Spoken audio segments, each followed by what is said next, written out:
नमस्कार दोस्तों, HS Hindi news channel में आप सभी का स्वागत है। आज 14 अगस्त 2022 है। आज भाद्रपद कृष्ण पक्ष की तृतीया तिथि और रविवार का दिन है। चलिए आज हम ले चलते हैं आपको मुख्य खबर की तरफ। लेखक सलमान रश्दी पर न्यूयॉर्क में एक कार्यक्रम के दौरान जानलेवा हमला हुआ है। कार्यक्रम के दौरान मंच पर सलमान रश्दी पर चाकू से अटैक किया गया। हमलावर ने सलमान रश्दी को मुक्के भी मारे। 75 वर्षीय सलमान रश्दी इस कार्यक्रम में लेक्चर देने वाले थे। हमले में घायल सलमान रश्दी को तुरंत अस्पताल ले जाया गया। वहीं हमलावर को हिरासत में ले लिया गया है। न्यूयॉर्क पुलिस ने कहा कि चौटा उकवा संस्थान में एक भाषण कार्यक्रम से पहले सलमान रश्दी पर हमला हुआ, जिसकी जांच कर रहे हैं। लगभग 11 बजे एक संदिग्ध व्यक्ति मंच पर आया और रश्दी व एक साक्षात्कारकर्ता पर हमला किया गया। रश्दी की गर्दन पर चाकू से वार किया गया, जिसके बाद उन्हें हेलीकॉप्टर के जरिए अस्पताल ले जाया गया। साक्षात्कारकर्ता को सिर में मामूली चोट आई है। संदिग्ध को हिरासत में ले लिया गया है। न्यूयॉर्क की गवर्नर कैथी होचुल ने कहा कि वह जीवित हैं और उन्हें सुरक्षित स्थान पर ले जाया गया है। इवेंट मॉडरेटर पर भी हमला किया गया है। उन्हें स्थानीय अस्पताल में आवश्यक देखभाल मिल रही है। कई लेखकों ने ट्वीट कर चिंता जताई है। सलमान रश्दी पर हमले को लेकर कई हस्तियों ने ट्वीट कर चिंता जताई है। लेखक तस्लीमा नसरीन ने ट्वीट कर लिखा है कि मुझे अभी पता चला कि न्यूयॉर्क में सलमान रश्दी पर हमला हुआ। मैं सचमुच स्तब्ध हूँ। मैंने कभी नहीं सोचा कि ऐसा होगा। वह पश्चिम में रह रहे हैं और 1989 से उनकी रक्षा की जा रही है। यदि उन पर हमला किया जाता है तो इस्लाम की आलोचना करने वाले किसी भी व्यक्ति पर हमला किया जा सकता है। मैं चिंतित हूँ। एक चश्मदीद कार्ल लेवन ने ट्वीट कर कहा कि सलमान रश्दी की हत्या का प्रयास किया गया है। हमलावर के सुरक्षा बलों के द्वारा पकड़े जाने से पहले रश्दी को कई बार चाकू से मारा गया। दर्शकों के बीच से कुछ सदस्य तभी मंच पर आ गए थे। भारतीय मूल के ब्रिटिश नागरिक सलमान रश्दी पिछले 20 वर्षों से अमेरिका में रह रहे हैं। सलमान रश्दी को अपनी पुस्तक द सैटेनिक वर्सेज को लेकर धमकियों का सामना करना पड़ा है। ये बुक 1988 से ईरान में प्रतिबंधित है, क्योंकि इस पर इस्लाम के प्रति ईश निंदा करने का आरोप लगाया गया है। ईरानी शीर्ष नेता द्वारा उनके सिर पर इनाम भी रखा गया है। उनका पहला नावल 1975 में आया था। उनकी मिडनाइट चिल्ड्रन के लिए उन्हें बुकर प्राइज़ भी मिला था। मिडनाइट चिल्ड्रन नॉवेल आधुनिक भारत के बारे में है। अपनी चौथी किताब द सैटेनिक वर्सेज पर विवाद के बाद वह लोगों की नज़रों से दूर रहे। हालांकि धमकियों के बावजूद सलमान रश्दी ने 1990 में दशक में कई नॉवेल लिखे हैं। 2007 में उन्हें साहित्य की सेवाओं के लिए इंग्लैंड की महारानी एलिजाबेथ द्वितीय द्वारा सर की उपाधि से नवाजा गया था। भारत में जन्मे लेखक सलमान रश्दी पर न्यूयॉर्क में एक शख्स द्वारा चाकू से हमला किए जाने की घटना को लेकर गीतकार लेखक जावेद अख्तर ने शुक्रवार को ट्वीट किया। मैं कट्टरपंथियों द्वारा रश्दी पर बर्बरतापूर्ण हमले की निंदा करता हूं। उन्होंने आगे लिखा कि उम्मीद करता हूं कि न्यूयॉर्क पुलिस व अदालत हमलावर के खिलाफ कड़ी कार्रवाई। न्यूयॉर्क में द सैटेनिक वर्सेज के लेखक सलमान रश्दी को चाकू मारने के आरोपी की पहचान 24 वर्षीय हादी मतर के रूप में हुई है, जिसे गिरफ्तार कर लिया गया है। न्यूयॉर्क स्टेट पुलिस के मेजर यूजिन स्टैनिजेवस्की ने बताया कि आरोपी न्यू जर्सी का रहने वाला है और उसने रश्दी की गर्दन व पेट में कम से कम एक वार किया। रश्दी पर हमले को लेकर लेखिका तस्लीमा नसरीन ने चिंता जताई है। उन्होंने ट्वीट करके कहा कि मुझे भी पता चला कि न्यूयॉर्क में सलमान रश्दी पर हमला हुआ है। मैं सचमुच स्तब्ध हूँ। मैंने कभी नहीं सोचा था कि ऐसा होगा। वह पश्चिम में रह रहे हैं और 1989 से उनकी रक्षा की जा रही है, मगर उन पर हमला किया जाता है तो इस्लाम की आलोचना करने वाले किसी भी व्यक्ति पर हमला किया जा सकता है। मैं चिंतित हूँ। आइए अब हम अगली खबर का रुख करते हैं पंजाब से। आम आदमी पार्टी ने पंजाब की जनता से किए गए एक और वादे को पूरा कर लिया है। भगवंत मान के नेतृत्व वाली पंजाब सरकार की तरफ से पास किए गए बिल को राज्यपाल से मंजूरी मिल गई है।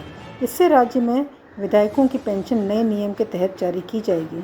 पंजाब में आम आदमी पार्टी ने सत्ता में आने के बाद से कई बड़े फैसले लिए हैं। इनमें से एक फैसला विधायकों की पेंशन से जुड़ा हुआ है। राज्यपाल बनवारी लाल पुरोहित ने एक विधायक एक पेंशन से जुड़े विधेयक को मंजूरी दे दी है। इसके बाद अधिसूचना भी नए नियम को लेकर जारी की गई है। इसका अर्थ ये है कि अब कोई नेता चाहे कितनी बार भी विधायक बने, उसे एक ही पेंशन मिलेगी। ये जानकारी खुद पंजाब के मुख्यमंत्री भगवंत मान ने ट्वीट करके दी है और अपनी खुशी व्यक्त की है। इसी के साथ पंजाब की आप सरकार का वो वादा भी पूरा हुआ जो उसने चुनाव से पहले किया था। सीएम मान ने ट्वीट कर लिखा है कि एक विधायक एक पेंशन को मंजूरी। मुझे पंजाबियों को यह बताते हुए खुशी हो रही है कि माननीय राज्यपाल जी ने एक विधायक एक पेंशन वाले बिल को मंजूरी दे दी है। सरकार ने नोटिफिकेशन जारी किया है। इससे जनता का बहुत पैसा बचेगा और टैक्स बचेगा। नए नियम के तहत अब विधायक के तौर पर हर व्यक्ति को प्रति माह 60,000 की पेंशन मिलेगी। इसके साथ ही महंगाई भत्ते का भी भुगतान किया जाएगा, चाहे वो कितनी बार भी विधायक क्यों न रहा हो। यदि कोई व्यक्ति सदस्य के तौर पर सेवा करते हुए 65 साल, 75 साल और 80 साल का हो जाता है, तब वो आरंभिक पेंशन में क्रमशः 5%, 10% और 15% की बढ़ोतरी का हकदार होगा। फिलहाल एक विधायक को एक कार्यकाल के लिए 75,000 रुपये की पेंशन मिलती है। इसके बाद उसे हर एक कार्यकाल के लिए लगभग अलग से 66% की पेंशन मिलती है। वर्तमान समय में 300 से अधिक पूर्व विधायकों को पेंशन मिल रही है, लेकिन अब उनको नए नियम के तहत पेंशन मिलेगी। आइए हम जानते हैं कि एक पेंशन क्या है। एक विधायक एक पेंशन की अधिसूचना को मंजूरी मिलने से अब एक विधायक को केवल एक कार्यकाल के हिसाब से ही पेंशन दी जाएगी। इससे कोई फर्क नहीं पड़ता कि कोई नेता कितनी बार विधायक बनता है। हालांकि ऐसा पहले नहीं था। यदि कोई नेता 5 बार विधायक बनता है तो उसे 5 बार के हिसाब से पेंशन दी जाती थी। उदाहरण के लिए यदि एक बार विधायक बनने के लिए किसी नेता को 50,000 मिलते हैं तो 5 बार विधायक बनने के केस में उसे 2.5 लाख के करीब पेंशन मिलती थी। कहा जा रहा है कि इससे पेंशन पर होने वाला खर्चा काफ़ी कम हो जाएगा। अब हम अगली खबर का रुख करते हैं वापस पंजाब से। पंजाब के मुख्यमंत्री भगवंत मान ने आज महिलाओं के हित में बड़ी घोषणा की है। उन्होंने कहा कि रक्षाबंधन के शुभ अवसर पर आज मैं अपनी बहनों को खास तोहफा दे रहा हूँ। हम 6,000 आंगनवाड़ी कार्यकर्ताओं के रिक्त पदों को भरेंगे। जो बहनें योग्य हैं, रोजगार चाहती हैं, वे डिग्री के अनुसार इसके लिए फॉर्म भर सकती हैं। मुख्यमंत्री मान ने कहा कि हमने वादा किया था कि महिलाओं को आर्थिक मदद देंगे, वो हमने किया। अब रोजगार भी देंगे। जो मेरी बहनें नौकरी के काबिल हैं, उन्हें भटकना नहीं पड़ेगा। अब मौके हैं, कोई रिश्वत नहीं, कोई सिफारिश नहीं, हम योग्यता के आधार पर नौकरी देंगे। बता दें कि आज बाबा बकाला साहिब में रखुड़ पूर्णिया के अवसर पर आयोजित राज्य स्तरीय कार्यक्रम के दौरान उन्होंने यह ऐलान किया था। उन्होंने कहा कि आज आपकी सरकार बने अभी 6 माह भी पूरे नहीं हुए और सरकार ने 4 गारंटियाँ पूरी कर दी हैं। हमने कुछ ऐसी गारंटियाँ भी पूरी की जो पंजाब विधानसभा चुनाव के दौरान उनके एजेंडे में नहीं थी। मुख्यमंत्री मान ने एक तरफ पंजाब के लोगों में आप सरकार के प्रति विश्वास बनाए रखने के लिए महिलाओं को अगले 2-3 माह में नौकरी देने की बात कही, वहीं राज्य के बेरोजगारों को भी उनकी योग्यता के मुताबिक आने वाले दिनों में नौकरी दिए जाने का भरोसा दिया है। इस दौरान आपके एक नेता ने मान की तारीफ करते हुए कहा कि उन्होंने अपनी सरकार की पहली राखी के अवसर पर देश में 6,000 महिलाओं को आंगनवाड़ी नौकरी देने का ऐलान किया है। यह बहुत बड़ी बात है। इस दौरान मुख्यमंत्री मान ने शिरोमणि अकाली दल के विघटन पर पूछे गए सवाल की भी बात की। मुख्यमंत्री ने कहा कि यह उनका अंदरूनी मामला है। इसके साथ ही मुख्यमंत्री ने कहा कि उनकी 32 दांत हैं और शियत को लेकर हमारी कई बात साबित हो रही है। शियत की शुरुआत 1920 में हुई थी और 100 साल बाद साल 2019 में ख़त्म हो जाएगी। आज इनके अंदरूनी हालात को देखते हुए लगता है कि वह खात्मे की ओर हैं, क्योंकि इनकी ग्राउंड सपोर्ट ख़त्म हो गई है। अब खबर का रुख करते हैं हम सोनिया गांधी से संबंधित।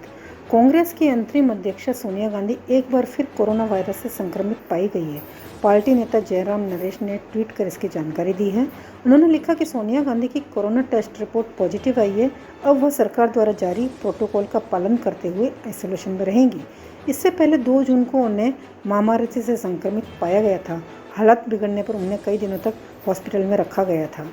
पिछली बार कोरोना वायरस से संक्रमित होने के बाद 12 जून को सोनिया गांधी को दिल्ली के सर गंगाराम हॉस्पिटल में भर्ती करवाया गया था। संक्रमण से संबंधित समस्याओं के चलते उन्हें डॉक्टरों की निगरानी में रखा गया था। कुछ दिन तक अस्पताल में भर्ती रहने के बाद सोनिया वापस लौट आई थी और नेशनल हेराल्ड मामले में प्रवर्तन निदेशालय के सामने पेश भी हुई थी। उन्होंने मानसून सत्र में भी हिस्सा लिया था। इसी सप्ताह कांग्रेस महासचिव और सोनिया गांधी की बेटी प्रियंका गांधी में कोरोना संक्रमण की पुष्टि हुई थी। इससे पहले उन्हें 3 जून को भी संक्रमित पाया गया था। संक्रमित होने की जानकारी देते हुए प्रियंका ने बताया कि वो घर पर आइसोलेट हो रही हैं और सभी प्रोटोकॉल का पालन करेंगी। बता दें कि प्रियंका गांधी ने हालिया दिनों में कई विरोध प्रदर्शनों में भाग लिया था और वो सैकड़ों लोगों के संपर्क में आई थी। आइए बता दें कि हम देश में संक्रमण की स्थिति क्या है। देश के कुछ हिस्सों में पिछले कुछ दिनों से कोरोना वायरस के मामले बढ़े हैं। बीते दिन देश में कोरोना संक्रमण के 15,815 मामले आए हैं और 68 मौतें हुई हैं। इसी के साथ भारत में कोरोना से संक्रमित मरीजों की संख्या 4,42,39,372 हो गई है और इनमें मरने वालों की संख्या 5,26,996 हो गई है। देश में सक्रिय मामलों की संख्या घटकर 1,19,264 रह गई है। देश की राजधानी दिल्ली में इन दिनों संक्रमण की रफ्तार बढ़ गई है। अब अगली खबर है आईएएस अधिकारी शाह फैसल के संबंध में। केंद्र सरकार ने आईएएस अधिकारी शाह फैसल को बहाल कर दिया है। शाह फैसल की नई नियुक्ति पर्यटन मंत्रालय में उप सचिव के पद पर की गई है। केंद्र सरकार ने कुछ महीने पहले आईएएस अधिकारी शाह फैसल के इस्तीफे वापस लेने के आवेदन को स्वीकार कर लिया था। अब उन्हें फिर से सेवा में बहाल कर दिया है। सरकार ने शाह फैसल को पर्यटन मंत्रालय में उप सचिव नियुक्त किया है। कार्मिक और प्रशिक्षण विभाग के वरिष्ठ अधिकारी ने एएनआई को बताया कि डीओपीटी ने 2 दिन पहले जारी अपने आदेश में फैसल की नियुक्ति केंद्रीय पर्यटन मंत्रालय में की है। उत्तरी कश्मीर के सुदूरवर्ती गांव लोलाब के रहने वाले फैसल के पिता को 2002 में आतंकवादियों ने मार दिया था। फैसल ने 2009 में यूपीएससी परीक्षा में टॉप किया था। जनवरी 2019 में शाह का प्रशासनिक सेवा से मोह भंग हो गया और उन्होंने अपना इस्तीफा सौंपकर जम्मू और कश्मीर पीपुल्स मूवमेंट पार्टी बनाकर राजनीति में उतरने का ऐलान कर दिया था। लेकिन जैसे ही जम्मू कश्मीर से आर्टिकल 370 खत्म हुआ तो उनके तुरंत बाद कड़े सार्वजनिक सुरक्षा अधिनियम के तहत हिरासत में ले लिया गया था। बाद में जब अन्य राजनेता को रिहा किया गया तो शाह फैसलों को भी रिहाई हो गई थी। रिहाई के बाद शाह ने राजनीति छोड़ने का ऐलान किया और फिर से प्रशासनिक सेवा में लौटने की इच्छा जताई। बाद में कार्मिक और प्रशिक्षण विभाग में उनकी बहाली कर दी। अब उन्हें नई नियुक्ति भी मिल गई है। अब अगली खबर है एनसीबी के पूर्व अधिकारी समीर वानखेड़े से संबंधित। जाति प्रमाण पत्र की जांच मामले में क्लीन चिट मिलने के कुछ घंटे बाद एनसीबी के पूर्व अधिकारी समीर वानखेड़े ने कहा है कि उनके परिवार को निशाना बनाए जाने से वह आहत है। जाति प्रमाण पत्र की जांच मामले में क्लीन चिट मिलने के कुछ घंटे बाद एनसीबी के पूर्व अधिकारी समीर वानखेड़े ने कहा है कि उनके परिवार को निशाना बनाए जाने से वह आहत है। समीर वानखेड़े ने यह भी कहा कि उन्होंने अपना पूरा जीवन लोगों की सेवा के लिए लगा दिया, लेकिन उन्हें दुख इस बात का है कि उनकी मृत मां और परिवार के लोगों को भी नहीं बख्शा गया। पूरा परिवार सदमे में था और मेरा मनोबल भी टूट गया था। एनसीबी के पूर्व अधिकारी समीर वानखेड़े को जाति प्रमाण पत्र मामले में क्लीन चिट मिल गई है। जाति प्रमाण पत्र को लेकर पिछले 1 साल से विवाद चल रहा था, जिसे खत्म करते हुए कास्ट स्क्रूटनी कमेटी ने साफ किया कि समीर वानखेड़े जन्म से हिंदू थे। वानखेड़े ने इंडिया टुडे से बातचीत की और बताया कि मैंने अपना सारा जीवन लोगों की सेवा के लिए काम किया, लेकिन मुझे इस बात का दुख है कि मेरी मृत माँ सहित मेरे परिवार को नहीं बख्शा गया। उन्होंने कहा परिवार सदमे में था और मेरा भी मनोबल टूट गया था। गौरतलब है कि कमेटी ने वानखेड़े के जाति प्रमाण पत्र को भी बरकरार रखा है। 91 पन्नों के एक आदेश में पैनल ने दोनों पक्षों के सबमिशन को हटा दिया था और फिर कहा था कि वानखेड़े जन्म से मुस्लिम नहीं थे। समिति ने यह भी निष्कर्ष निकाला कि समीर वानखेड़े उनके पिता ज्ञानेश्वर वानखेड़े ने हिंदू धर्म का त्याग नहीं किया था। आदेश में कहा गया है कि समीर वानखेड़े उनके पिता महार 37 अनुसूचित जाति के हैं जो हिंदू धर्म में मान्यता प्राप्त है। अगली खबर का रुख करते हैं हम चेन्नई से। चेन्नई एयरपोर्ट पर कस्टम विभाग को बड़ी सफलता हाथ लगी है। इथियोपियाई एयरलाइन से अदीस अबाबा से पहुंचे एक यात्री से 9 किलो 590 किलोग्राम वजन की हेरोइन और कोकीन जब्त की गई है। इसकी कीमत करीब 100 करोड़ रुपए बताई जा रही है। एयर इंटेलिजेंस यूनिट के अधिकारी अनिल कुमार की खुफिया जानकारी के आधार पर यह छापेमारी की गई थी। चेन्नई एयर कस्टम द्वारा जारी बयान के मुताबिक 11 अगस्त को इथोपियन एयरलाइंस द्वारा अदीस अबाबा से पहुंचे एक भारतीय यात्री इकबाल बी उरनदादी को एआईयू अधिकारियों ने रोका। उनसे 9 किलो 590 किलोग्राम वजन वाली हेरोइन और कोकीन जब्त की गई, जिसकी की करीब 100 करोड़ रुपए कीमत बताई जा रही है। बयान के मुताबिक यात्री और उसके सामान की जांच करने पर कोकीन और हेरोइन मिले। यात्री ने इसे चेक इन बैगेज और जूते में छिपा रखा था। इसे narcotic drugs and psychotropic substance अधिनियम 1985 के तहत जब्त किया गया था। इसके बाद यात्री को गिरफ्तार कर लिया गया है। अब अगली खबर है यूजीसी से संबंधित। विश्वविद्यालय अनुदान आयोग ने कहा है कि सीयूईटी यूजी फेज 4 में शामिल होने वाले 3.72 लाख अभ्यर्थियों में से 11,000 की परीक्षा टाल दी गई है। यूजीसी के अध्यक्ष जगदीश कुमार ने कहा है कि परीक्षा के लिए अभ्यर्थियों की पसंद वाले शहर को समायोजित करने के लिए परीक्षा 17 से 20 अगस्त से 30 अगस्त के लिए टाली गई है। अगली खबर आ रही है कनाडा के सौर तूफान के संबंध में। एक सौर तूफान के हाल ही में पृथ्वी से टकराने के बाद कनाडा के आसमान में बैंगनी और हरे रंग की असामान्य धारियां नजर आई हैं। खगोल विज्ञान से संबंधित लेखक और फोटोग्राफर एलन डायर ने इनकी तस्वीरें शेयर कर बताया कि ये लगभग 40 मिनट तक दिखती रही। यह दुर्लभ परिघटना strong thermal emission velocity enhancement के कारण बनी। अब अगली खबर है पेट्रोल की जगह पानी भर देने से संबंधित। महाराष्ट्र के गोंदिया जिले में एक पेट्रोल पंप ने अपने ग्राहकों से दिन दहाड़े लूट मचाई। गोंदिया के आमगांव इलाके में पड़ने वाले रिया फ्यूल स्टेशन नाम के एसआर कंपनी के पेट्रोल पंप ने अपने ग्राहकों की गाड़ियों में पेट्रोल की जगह पानी भर दिया। यह गोरख गंगा धंधा 2 घंटे से चलता रहा था। इस दौरान हजारों गाड़ियों में पेट्रोल की जगह पानी भर दिया गया। इससे लाखों रुपये की लूट मची। इस मामले का खुलासा तब हुआ जब कई लोगों की गाड़ियां अचानक चलते चलते बंद हो गई। गाड़ियां बंद होने के बाद लोग अपनी मोटरसाइकिल को मैकेनिक को दिखाने गए। जांच में पता चला कि उनकी पेट्रोल की टंकी में पेट्रोल की जगह पानी भरा हुआ है। इससे उनकी मोटरसाइकिल चलते चलते रुक गई है। फिर जब लोगों ने पेट्रोल पंप पर खाली बोतल ले जाकर पेट्रोल भरवाया तो उनकी आंखें खुली की खुली रह गई। लोगों ने पाया कि बोतल में पेट्रोल कम और पानी ज़्यादा है। उसके बाद जब लोगों ने कर्मचारी से इसकी शिकायत की तो भी कोई असर नहीं हुआ। 2 घंटे तक जब ये लगातार चलता रहा तो काफ़ी लोगों की गाड़ियां बंद होने की शिकायत आने लगी। इसके बाद दर्जनों ग्राहक पेट्रोल पंप पर पहुंच गए। शिकायत के बाद भी कोई असर नहीं हुआ तो लोगों ने टोल फ्री नंबर पर उच्च अधिकारी को सूचना दी। वहीं स्थानीय तहसीलदार से भी इसकी शिकायत की गई। अधिकारियों ने मुआयना करने के बाद पेट्रोल का सैंपल लिया और पेट्रोल पंप को बंद करवा दिया। अब अगली खबर है भोजपुरी गायक विनय शर्मा से संबंधित। दिल्ली पुलिस ने भोजपुरी गायक विनय शर्मा को 21 किलो गांजे के साथ में पकड़ा है।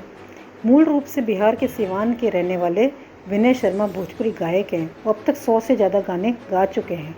पुलिस ने बताया कि भोजपुरी गायक के पास इतनी बड़ी मात्रा में गांजे की खेप कहां से आई है, इसका पता लगाने के लिए पूछताछ की जा रही है। पश्चिमी दिल्ली के इंदरपुरी इलाके में पुलिस ने एक शख्स को गिरफ्तार कर उसके पास से 21 किलोग्राम गांजा जब्त किया है। दिल्ली पुलिस के मुताबिक इस शख्स की पहचान मूल रूप से बिहार में सिवान के रहने वाले विनय शर्मा के रूप में हुई है, जो भोजपुरी गायक है। अब तक 100 से ज़्यादा गाने गा चुका है। पुलिस के मुताबिक नारकोटिक्स सेल को अपने मुखबिर से इस ड्रग्स की खबर मिली थी। इसके बाद नारकोटिक्स स्क्वाड के sub inspector Sandeep, ASI Karan Singh, head constable Vijay Kumar, head constable Vijay Singh और हेड कांस्टेबल लेखराज ने इंदरपुरी के टोपापुर पहुंचकर वहां ड्रग्स पेडलर को पकड़ने के लिए जाल बिछाया और विनय शर्मा को गिरफ्तार किया। दिल्ली पुलिस की ओर से जारी बयान में बताया गया है कि इस संबंध में इंदरपुरी थाने में एनडीपीएस एक्ट के तहत केस दर्ज कर दिया गया है। पुलिस ने बताया कि भोजपुरी गायक के पास इतनी बड़ी मात्रा में गांजे की खेप कहां से आई है, इसका पता लगाने के लिए पूछताछ की जा रही है। अब अगली खबर है राजू श्रीवास्तव की मौत से उड़ी अफवाह से संबंध में।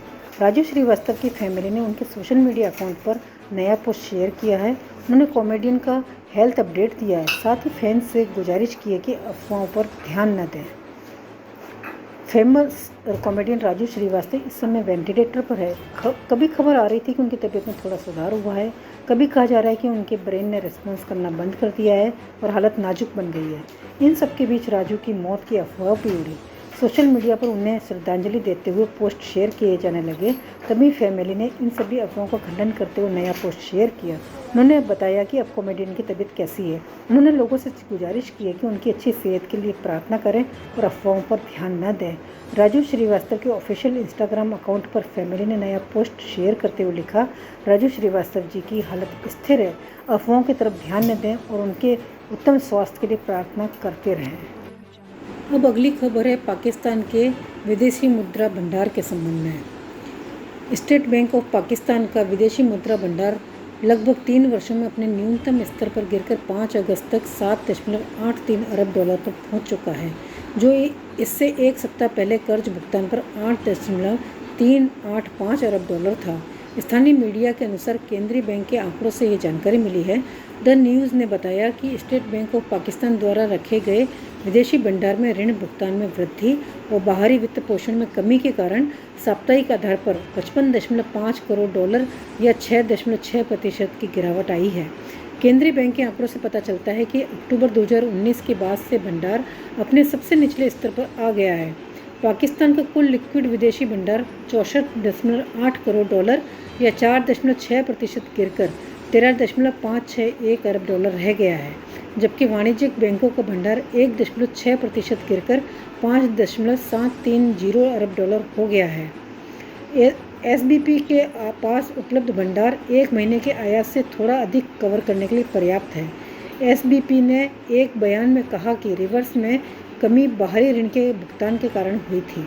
केंद्रीय बैंक ने कहा इस महीने के अगले 3 हफ्तों के दौरान ऋण कटौती मध्यम होने की उम्मीद है। वास्तव में अगले महीने के लिए ऋण चुकौती का लगभग 3/4 पहले सप्ताह के दौरान केंद्रित था। द न्यूज़ ने बताया कि ताज़ा विदेशी मुद्रा भंडार का यह आंकड़ा ऐसे समय पर सामने आया है जब 6 अरब डॉलर के अंतर्राष्ट्रीय मुद्रा कोष कार्यक्रम के रुके हुए भंडार के तेजी से घटने के साथ देश कम होते जा रहे बाहरी धन जैसे संकट का सामना कर रहा है और भंडार तेजी से घट रहा है।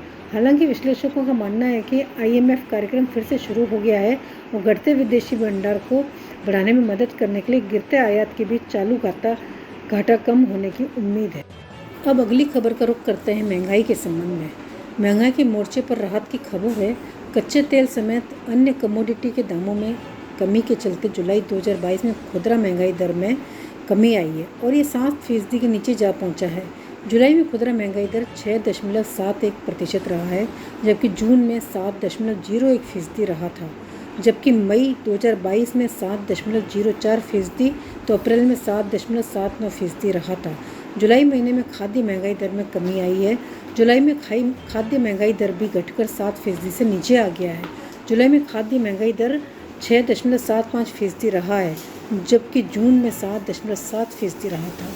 खुदरा महंगाई दर का आंकड़ा अभी भी RBI के टॉलरेंस बैंड के अपर लिमिट 6% से ऊपर बना हुआ है, लेकिन राहत की बात यह है कि खुदरा महंगाई दर 2022-23 के अनुमान 6.70% के करीब जा पहुंचा है। महंगाई दर में कमी के बाद ब्याज दरों में बढ़ोतरी के सिलसिले पर ब्रेक लग सकता है। माना जा रहा है कि महंगाई दर में और कमी आ सकती है, जिसके बाद RBI को कर्ज महंगा करने की दरकार न पड़े। जुलाई महीने में शहरी इलाकों में खाद्य महंगाई दर 6.69% रहा है, जो कि जून में 8.04% पर रहा था, जबकि ग्रामीण इलाकों में खाद्य महंगाई दर 6.8% रहा है, जबकि जून में 7.61% रहा। कच्चे तेल समेत कई कमोडिटी के दामों में कमी के चलते जुलाई महीने में खुदरा महंगाई दर में कमी आई है। वहीं पेट्रोल डीजल पर एक्साइज ड्यूटी के घटने से माल ढुलाई में कमी आई है, जिसके चलते महंगाई में कमी आई। अब अगली खबर है लोन रिकवरी के दिशा निर्देश के संबंध में। भारतीय रिजर्व बैंक ने बकाया कर्ज की वसूली करने वाले एजेंटों के लिए शुक्रवार को नए निर्देश जारी करते हुए कहा कि वे सुबह 8 बजे से पहले और शाम को 7 बजे के बाद कर्जदार को कॉल नहीं कर सकते। RBI ने इस आशय की एक अधिसूचना जारी करते हुए कहा कि बैंक, गैर बैंकिंग वित्त कंपनियां और संपत्ति पुनर्गठन कंपनियां यह सुनिश्चित करें कि कर्ज वसूली संबंधी उनके निर्देशों का ठीक से पालन किया गया है या नहीं। RBI ने कहा, सलाह दी जाती है कि विनियमित इकाइयाँ सख्ती से यह सुनिश्चित करेंगी कि वे या उनके एजेंट बकाया कर्जों की वसूली के दौरान कर्जदारों को किसी भी तरह से प्रताड़ित या उकसाने से परहेज करें। इसके अलावा RBI ने कर्जदारों को किसी भी तरह का अनुचित संदेश भेजने, धमकी भरा या अनजान नंबर से फ़ोन करने से भी परहेज करने को कहा है। RBI के मुताबिक वसूली एजेंट कर्जदारों को सुबह 8 बजे से पहले और शाम को 7 बजे के बाद कॉल नहीं कर सकते हैं। RBI समय समय पर कर्ज वसूली से संबंधित मुद्दों पर दिशा निर्देश जारी करता रहा है। उससे पहले भी कहा गया था कि विनियमित इकाइयाँ कर्जदारों को परेशान या प्रताड़ित न करें, लेकिन हाल के समय में वसूली एजेंटों की तरफ से की जा रही अनुचित गतिविधियों को देखते हुए RBI ने नया दिशा निर्देश जारी किया है। केंद्रीय बैंक ने कहा कि ये दिशा निर्देश सभी वाणिज्यिक बैंकों, सहकारी बैंकों, NBFC, ARC और अखिल भारतीय वित्तीय संस्थानों पर लागू होंगे। अब अगली खबर है भारतीय जीवन बीमा निगम से संबंधित। भारतीय जीवन बीमा निगम का चालू वित्त वर्ष की पहली तिमाही में शुद्ध लाभ कई गुना बढ़कर 682.89 करोड़ पर पहुंच गया है। हाल ही में सूचीबद्ध होने वाली सार्वजनिक क्षेत्र की बीमा कंपनी ने शुक्रवार को जारी बयान में कहा कि इससे पिछले वित्त वर्ष के अप्रैल-जून तिमाही में उसका शुद्ध लाभ 2.94 करोड़ रुपये था। LIC ने निदेशक मंडल की बैठक के बाद शेयर बाजार को बताया कि अब अगली खबर है दिल्ली में मंकी पॉक्स से संबंधित। दिल्ली में 5वें मंकी पॉक्स का केस सामने आया है। डॉक्टरों ने लोगों से सावधानी बरतने की अपील की है। शनिवार को लोकनायक जयप्रकाश अस्पताल के एमडी डॉक्टर सुरेश कुमार ने मीडिया में दिए बयान में कहा है कि शुक्रवार को एक संदिग्ध मरीज को भर्ती कराया गया था। जांच में इसकी रिपोर्ट पॉजिटिव आई हुई है। अगली खबर है अमृत महोत्सव से संबंधित। लेजेंड लीग क्रिकेट का दूसरा सीजन भारत की आज़ादी के 75वें सालगिरह को समर्पित किया जाएगा। इसका पहला मैच विश्व एकादश और भारतीय टीम के बीच खेला जाएगा। भारतीय टीम की कप्तानी सौरव गांगुली करेंगे। विश्व एकादश की टीम की कप्तानी इयोन मोर्गन करते हुए दिखाई देंगे। 15 सितंबर 2022 को यह मैच कोलकाता के ईडन गार्डन में खेला जाएगा। आइए हम जानते हैं इससे जुड़ी अहम बातों की तरफ। लीग कमिश्नर रवि शास्त्री ने कहा, हम आज़ादी के 75वें साल का जश्न मनाने जा रहे हैं और हमें इसका गर्व है। एक भारतीय होने के नाते मुझे इससे काफ़ी संतुष्टि मिल रही है कि हमने लीग को आज़ादी के 75वें सालगिरह को समर्पित किया है। आज़ादी के महोत्सव पर होने वाले इस मैच के लिए 17 भारतीय खिलाड़ियों के नाम कन्फर्म हो चुके हैं। भारतीय क्रिकेट कंट्रोल बोर्ड के अध्यक्ष सौरव गांगुली इस टीम की कप्तानी करते दिखाई देंगे। क्रिकेट के भगवान कहे जाने वाले सचिन तेंदुलकर यह मैच नहीं खेलेंगे। वीरेंद्र सहवाग, हरभजन सिंह, अजय जडेजा, मोहम्मद कैफ और पार्थिव पटेल और इरफान पठान जैसे कुछ अन्य दिग्गज भी इस टीम का हिस्सा होंगे। विश्व एकादश की टीम काफ़ी मजबूत दिख रही है। इसमें Eoin Morgan, Lendl Simmons, Asghar Afghan और केविन ओब्रायन जैसे खिलाड़ी हैं जो लगातार क्रिकेट खेलते रहे हैं। इस टीम में 10 देशों के खिलाड़ी शामिल हैं। इंग्लैंड, वेस्ट इंडीज, दक्षिण Africa, Sri Lanka, New Zealand, Zimbabwe, Bangladesh, Afghanistan, Australia और आयरलैंड के खिलाड़ी इस टीम का हिस्सा हैं। इस टीम में अभी और भी खिलाड़ी जोड़े जा सकते हैं। भारतीय टीम में निम्न खिलाड़ी हैं: Sourav Ganguly, Virender Sehwag, Mohammad Kaif, Yusuf Pathan, S Badrinath, Irfan Pathan, Parthiv Patel, Stuart Binny, S Sreesanth, Harbhajan Singh, Naman Ojha, Ashok Dinda, Pragyan Ojha, Ajay Jadeja, RP Singh, Joginder Sharma और जितेंद्र सिंह। विश्व एकादश टीम के अंदर Eoin Morgan, Lendl Simmons, Herschelle Gibbs, Jacques Kallis, Sanath Jayasuriya, Matt Prior, Nathan McCullum, Jonty Rhodes, Muttiah Muralitharan, Dale Steyn, Hamilton Masakadza, Mashrafe Mortaza, Asghar Afghan, Mitchell Johnson, ब्रैटली, Kevin O'Brien और दिनेश रामदीन शामिल हैं। आज़ादी की 75वीं वर्षगांठ से 75 साल पहले 15 अगस्त 2021 को ही अमृत महोत्सव की शुरुआत हुई थी। इसमें तमाम तरह के सांस्कृतिक कार्यक्रम होते हैं। इसका आयोजन 15 अगस्त 2023 तक होता रहे।